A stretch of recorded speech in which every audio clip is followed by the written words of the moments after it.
Bueno, Giovanna se refería a lo aprobado ayer en la Comisión de Constitución del Congreso y se los vamos a explicar así para ponerles en contexto rápidamente. Es un dictamen que elimina la obligatoriedad de las elecciones primarias con participación directa de la ciudadanía. Esto es lo que se conoce como las PASO, ¿no? Se trata de una reforma vigente que nunca se cristalizó, diríamos así, en los partidos políticos. Las elecciones primarias abiertas, simultáneas y obligatorias. Esas son las PASO. Lo que se ha aprobado ayer es, además de esto, mediante la cual los ciudadanos podían participar directamente en la elección de los precandidatos en los partidos políticos, ¿sí? Ahora se ha decidido que esto sea solo opcional. Y también habrá otras dos vías o otras dos maneras de elecciones internas. La elección a través de las cúpulas o los delegados, ¿no?, que siempre ha habido, ¿no? Se eligen a unos cuantos y estos a su vez eligen a los candidatos, ya sea a la presidencia o al Congreso. O las elecciones internas solo con afiliados a los partidos políticos. Las PASO era una modalidad en que participan todos los ciudadanos, sean afiliados o no, en elecciones internas de un partido.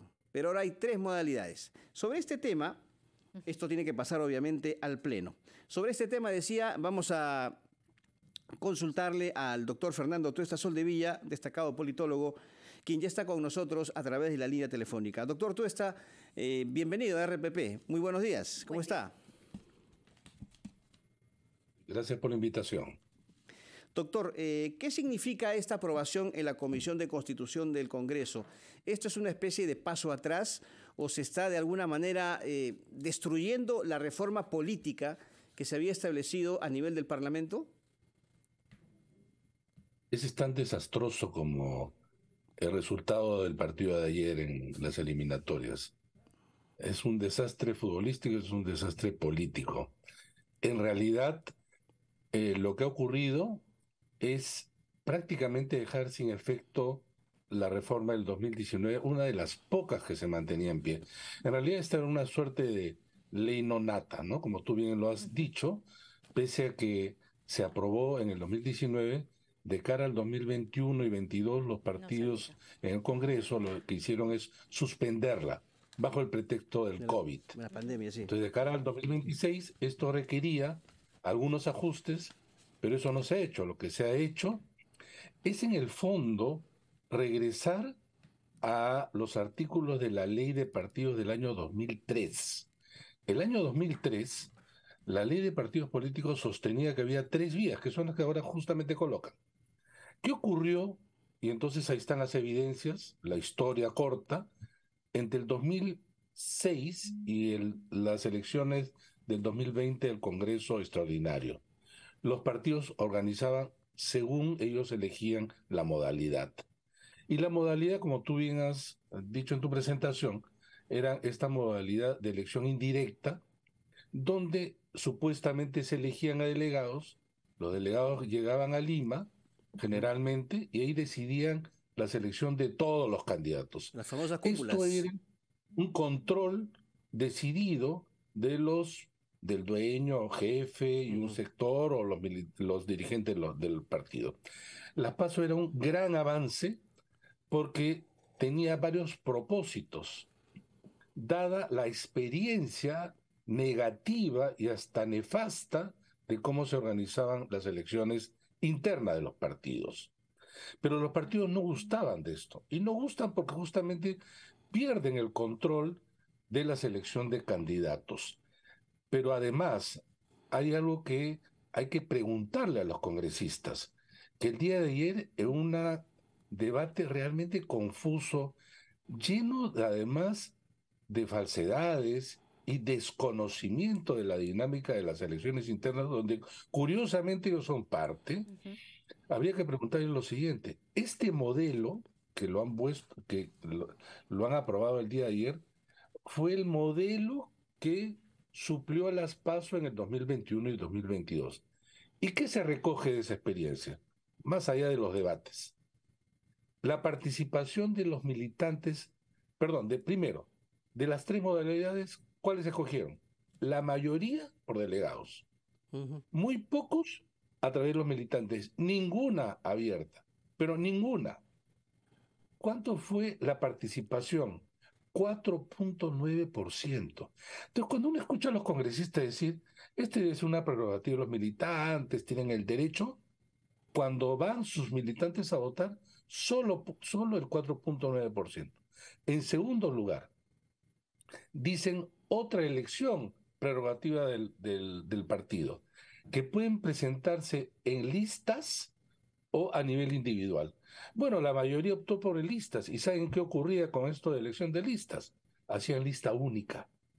Sí. Y entonces, baja participación, baja competitividad, baja legitimidad y en realidad un costo para el Estado para no tener algo mejor. ¿Y cuánto se Esto establece de es lo que valla se va a imponer. electoral de participación mínima? No, lo que pasa es que en esa oportunidad no había valla. En cambio, las PASO proponía una valla. La única modalidad era, efectivamente, como lo ha señalado Carlos, de participación ciudadana, y ahí había un umbral, una valla de 1.5. Esto justamente lo que debió hacer el Congreso es quizá elevar, digamos, a 3%, 4%, pero hay una discusión que es increíble. Por ejemplo, la congresista Patricia Suárez dice, no es posible que ingresen tantos partidos, hay que elevar del 0.1 al 4%. Confunde lo que ya se había eliminado de las firmas de adherentes que recordarán ustedes antes existía, con los militantes, que es lo que está en la ley. Y entonces ahora ha incorporado nuevamente algo que ya estaba fuera de la inscripción de los partidos. ¿Qué cosa era? Que los partidos tienen que recoger, además, firmas de adherentes. ¿Saben cuánto significa eso? 500.000. ¿Saben lo que fue en la historia del Perú el recojo de firmas? En realidad, el núcleo de corrupción, porque eran firmas falsas que se compraban. Esto ha regresado. Ha regresado además el voto preferencial. Digamos, esto ya no es solamente un retroceso, sino, y no solamente una contrarreforma, sino que se está haciendo un enorme daño a la posibilidad de oxigenar el sistema político y el sistema de partidos. Esto, en conclusión, es... Sí, sí, Carlos. Doctor Tuesta, también está en la agenda el tema de la desaparición de los movimientos regionales. Es otro planteamiento del Congreso de la República, ¿cierto? ¿Qué debería pasar entonces con estos movimientos? ¿Deben desaparecer? ¿Deben seguir coexistiendo? Muchas veces el problema del Congreso es que no parten de la realidad ni del diagnóstico de la realidad. Parten simplemente de ideas generales o porque se les ocurre. Miren, en el Perú existen actualmente 24 partidos inscritos y 8 en proceso. En el Congreso están 9 partidos que ingresaron, y de esos 9 partidos que tenían inscripción, resulta que cuando compiten en elecciones regionales y municipales, tan solo consiguen 1/3 de las autoridades. ¿Quiénes ganan los 2/3? Los movimientos regionales. Bueno, se les ha dado, se imaginan ahora que es mejor eliminarlos para que los partidos políticos puedan plenamente y de manera total presentar candidaturas. Solamente una pregunta a los congresistas que tienen o quieren o están proponiendo esto. Los partidos políticos ni siquiera pueden colocar candidatos en todas las regiones, Sí, menos en las 25 regiones, en las 196 provincias, en los 1.634 distritos. Entonces, ¿qué va a ocurrir si es que se los elimina? Podría ocurrir que hay distritos y provincias, sobre todo en elecciones subnacionales, en donde no hay candidatos. Sí, claro. Donde no hay candidatos, salvo que en la ley se diga que están obligados a colocar candidatos en todas partes del Perú, cosa que no es posible. Doctor, permítame, vamos a seguir, por no hay supuesto, con este idea análisis. de lo que es una reforma. Doctor, ¿Perdón? permítame, por favor, vamos a seguir con este análisis, pero antes tenemos que ir con los anunciantes y, por supuesto, retomaremos el diálogo con usted para hablar acerca de lo aprobado ayer en la Comisión de Constitución del Congreso de la República. Regresamos con el doctor Fernando Tuesta Soldevilla, destacado politólogo. Bueno amigos, 7:23 de la mañana, estamos conversando con el doctor Fernando Tuesta Soldevilla, destacado politólogo, acerca de lo ocurrido ayer en la Comisión de Constitución del Congreso de la República. Reiteramos, ayer se aprobó un dictamen que elimina las elecciones primarias obligatorias en los partidos y establece otras dos modalidades, o sea, a las elecciones primarias abiertas, simultáneas y obligatorias, se añade otra modalidad de elecciones internas en los partidos, o sea, para elegir a los candidatos, a presidentes o congresistas, se añade la elección por afiliados a un partido y a través de los dirigentes o los delegados designados por los partidos, las famosas cúpulas. Eso es, reitero, ya lo explicamos al comienzo de la entrevista, lo que se aprobó ayer en la Comisión de Constitución. Bueno, doctor Tuesta, el ánimo de los congresistas, la verdad que ha sido muy llamativo. Usted mismo ha dicho ayer que ha sido una discusión o debate, diríamos, hasta desordenado, ¿cierto?, en los argumentos. Pero está también el hecho de que tanto el Jurado Nacional de Elecciones como la OMPE han presentado opiniones en contra de este dictamen y definitivamente no han sido consideradas. ¿Qué podemos decir acerca de esta situación en la cual no se toman en cuenta estas opiniones y sobre todo de organismos especializados como el jurado y la OMPE? Es puro formalismo. En realidad, para que digan que recibieron la opinión y nada más, efectivamente, como tú bien dices, no se tomaron en cuenta. Pero a esto quiero agregar lo siguiente. Vamos a suponer que de los 24 partidos llegamos al 2026, 30 partidos. Vamos a suponer incluso que 2 partidos, porque se les ocurre, van a decir, nosotros optamos por la primera opción, vale decir, las primarias, las abiertas. Entonces la OMPE tendría que organizar a nivel nacional como una elección ordinaria. Tendría que abrir todos los locales a nivel nacional para que se vote por 2 partidos. Resulta que, digamos, 5 partidos dicen solo los militantes y el resto dice delegados. ¿Sabe lo que significa eso? Es el desorden logístico y administrativo y costoso. En vez de una sola cédula, que es las PASO, uno tendría que ir a su local de siempre, recibiría una sola cédula, votaría por los partidos y los candidatos de manera interna, una sola cédula, una sola ánfora, como normalmente es.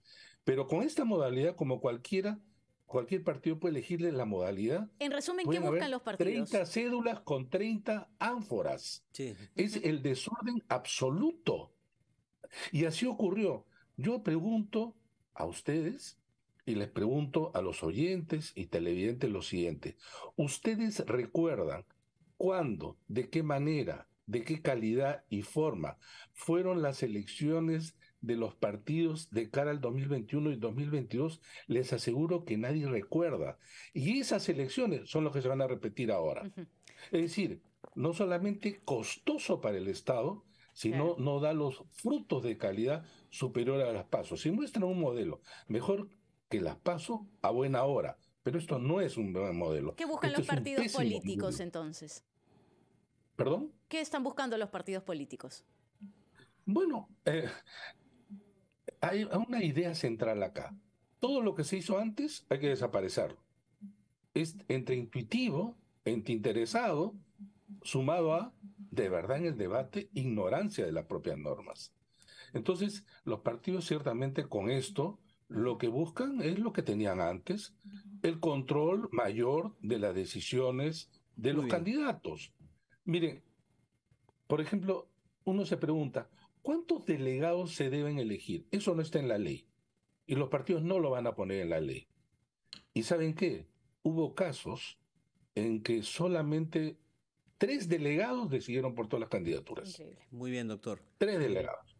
Bueno, así está la situación entonces. Doctor, seguramente tendremos oportunidad de seguir dialogando más adelante sobre lo aprobado en la Comisión de Constitución del Congreso de la República. Le agradecemos mucho por sus minutos dedicados a RPP. Muy buenos días. Gracias a ustedes. El doctor Fernando Tuesta Soldevilla estuvo con nosotros, 7:28.